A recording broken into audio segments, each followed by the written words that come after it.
எல்லாருக்கும் வணக்கம். இன்னைக்கு நம்ம வந்து கரண்டி முட்டை எப்படி செய்யறதுன்னு சொல்லிட்டு பார்க்கலாம். இது வந்து ரொம்ப ஈஸியான ஒரு எக் வந்து நம்ம ஒரு கரண்டியில போட்டு சுட்டு எடுக்க போறோம். அவ்வளவுதான், வேற எதுவுமே இல்லை. இது வந்து கிராமத்துல வந்து எல்லாரும் வந்து ரொம்ப விரும்பி சாப்பிட்ற ஒன்று, கிராமத்துல வந்து செய்யறது ஒன்று. என்னோட அம்மாவோட அம்மாயி வந்து எப்பவுமே கரண்டி முட்டை தான் செஞ்சு கொடுப்பாங்க. ரொம்ப டேஸ்டா இருக்கும், ரொம்ப மொறுமொறுன்னு நல்லா இருக்கும். அது எப்படி செய்ய பார்க்கலாம். கரண்டி எடுத்துக்கோங்க. ஒரு நான்ஸ்டிக் கரண்டி இல்லைன்னா ஏதோ ஒரு கரண்டி நீங்கள் தாளிக்கிறதுக்கு யூஸ் பண்ணுவீங்க இல்லையா, அந்த கரண்டி எடுத்துக்கோங்க. ஆயில் ஆட் பண்ணிக்கலாம்.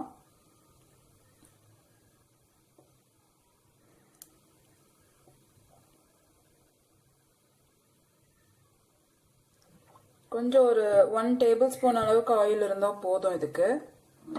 இது ஃபுல்லாக இந்த கரண்டியில் வந்து படுற மாதிரி நல்லா இது பண்ணிக்கோங்க.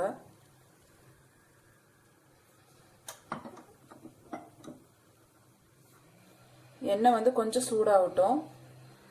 இதுக்கு வந்து சால்ட்டும் பெப்பர் இது ரெண்டு மட்டும்தான் நம்ம வந்து எக்ஸ்ட்ராவாக இது பண்ண போகிறோம். சால்ட் அண்ட் பெப்பர் மட்டும் இருந்தால் போதும். இப்போ எண்ணெய் வந்து நல்லா காஞ்சிடுச்சு. இப்போ எண்ணெய் பாருங்கள் நல்லா காஞ்சிடுச்சு. நான் வந்து எக்கு உடச்சி ஊற்றிடுறேன்.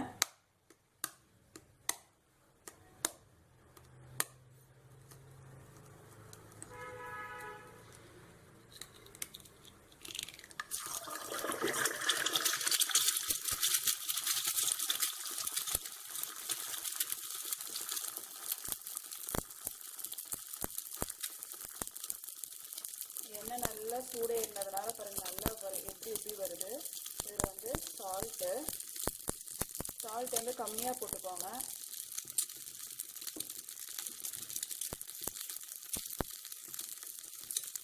பெப்பர் கொஞ்சமாக பெப்பர், நான் வந்து ஃப்ரெஷ்ஷாக இது பண்ண பெப்பர் போடுறேன். அது நல்லா வாசனையாகவும் நல்லா டேஸ்டாகவும் இருக்கும். அந்த காரமும் நமக்கு நல்லா தூக்கி கொடுக்கும். இதில் விருப்பப்படுறவங்க வேணும்னா மிளகாத்தூள் கூட போட்டுக்கலாம். பட் தேவையில்லை, ஏன்னா நம்ம மிளகு தூள்லேயே வந்து நம்ம காரம் இருக்குது, அதனால் அது தேவையில்லை. ஸோ இதை வந்து திருப்பி போட்டுக்கலாம். இப்போ பாருங்கள் நல்லா இதாகிடுச்சு. இதை அப்படியே எடுத்து திருப்பி போட்டுருங்க. இங்கே பாருங்கள் நல்லா கோல்டன் ப்ரௌன் ஆயிடுச்சு. இந்த பக்கமும் வந்து நல்லா குக் ஆகட்டும். நல்லா மொறுமொறுன்னு இருக்கும். சாப்பிட்ற இந்த சைடு இது எல்லாமே நல்லா மொறுமொறுன்னு ஆகிடும் நமக்கு எண்ணெயில் போட்டு எடுக்கிறதுனால. நம்ம தோசைக்கல்லில் போட்டு எடுக்கிறது வந்து தின்னாக இருக்கும், மொறுமொறுன்னு இருக்காது. பட் இது வந்து ரொம்ப நல்லா இருக்கும். கொஞ்ச நேரம் குக் ஆகணும், ஏன்னா நடுவில் நமக்கு வந்து மஞ்சக்கரு வந்து உள்ளே இருக்கனால வந்து குக் ஆகிறதுக்கு கொஞ்சம் டைம் எடுக்கும். கோல்டன் ப்ரௌன் ஆனால் தான் நமக்கு நல்லாவும் இருக்கும் கூட, அதனால வந்து கொஞ்சம் குக் ஆகிக்கிட்டோம்.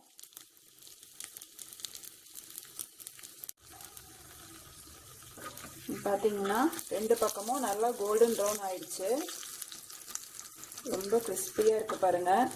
இந்த மாதிரி ரெண்டு பக்கமும் கோல்டன் ப்ரௌன் ஆகிற வரைக்கும் விட்டு எடுத்துக்கோங்க. இப்போ நம்மளோட கரண்டி முட்டை ரெடி ஆயிடுச்சு.